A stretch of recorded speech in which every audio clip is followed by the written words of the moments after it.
অয়ন, সুবোধ সরকার। বাবা না মা, তুমি কার কাছে থাকবে? কোনো বালককে আমি এত বিষণ্ণ দেখিনি। তেজপাতার মতো টিক করে কাঁপছে তার আঙুল। অয়ন, তুমি কার কাছে থাকবে?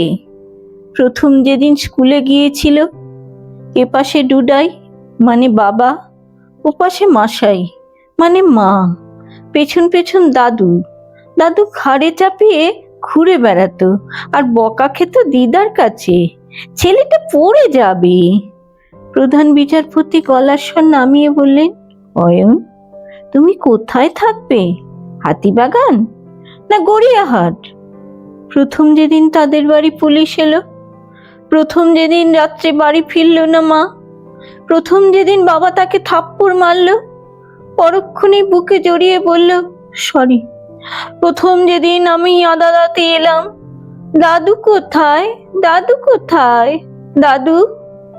আমাকে যখন গাড়িতে তোলা হচ্ছিল, আমি দেখলাম রাস্তার এপাশে দাঁড়িয়ে ডুডাই, রাস্তার ওপাশে দাঁড়িয়ে মাসাই। আজ নিয়ে তৃতীয় দিন এখানে এলাম, ওই তো মা দূরে দাঁড়িয়ে। বাবা, এত লোক কেন? একজন এসে আমার চুল আঁচড়ে দিয়ে গেল। বিচারপতি গলার স্বর নামিয়ে বললেন, তুমি কার কাছে থাকবে বলো? অয়ন বলল, একদিন বাবার কাছে, একদিন মার কাছে। বলেই তার মনে হলো দাদু তাকে কাঁধে চাপিয়ে দৌড়চ্ছেন আর দিদা চেঁচাচ্ছেন, নামাও নামাও, ছেলেটা পড়ে যাবে। বুড়ো দিদা তাহলে ঠিকই বলেছিলেন, ছেলেটা পড়ে যাবে।